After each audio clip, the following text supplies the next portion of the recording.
Friendships are important. Young man was set to get married and overwhelmed.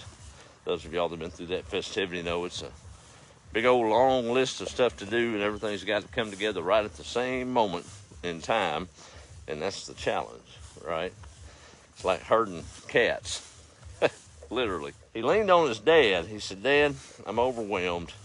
I've got 50 close friends that I need to personally invite to the wedding, and I just don't see how I'm going to have the time to do it. Can you handle that one task for me?" He said, "Son, I'd do anything for you." "Yes, sir, I'll handle it." Well, a few months rocked by, and the wedding arrived, and to his dismay, the groom looked out in the crowd, and 5 of those 50 were in attendance. He was infuriated, disappointed, just totally upset at his father. And before the wedding commenced, he found his father. He said, "Dad, I asked you to do one thing. You had one job, to contact my 50 good friends to have them here in attendance for the wedding." He said, "Son, before you go any further, I did what you asked. I personally called each one of the 50 and spoke with them on the phone, every one of them.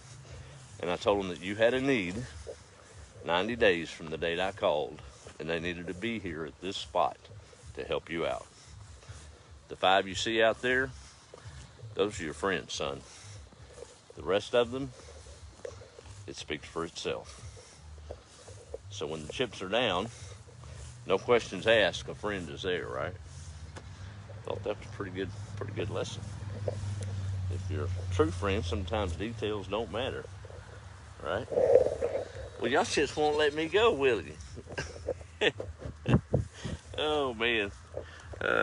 I'm always a little bit sheepish, or wait, sorry, that was not intended.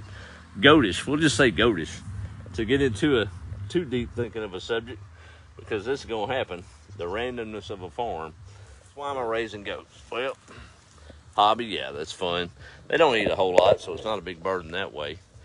But I would like to begin to harvest the milk off of these. The trick to that is, handling the goats and handling the does, and they're even tempered. But it's a little tricky sometimes to milk those goats. So you got to have to really take the time to form that bond with them. Well, bottle feeding these two, I don't think I'm going to have any trouble when they age to milk producing time, because it's now to the point to where they used to chase me to get their milk in the evening, but they know that's not coming now, so just a little affection is all they want, just to know I'm close enough for them to see. It's a pretty cool thing, if you ask me. Let me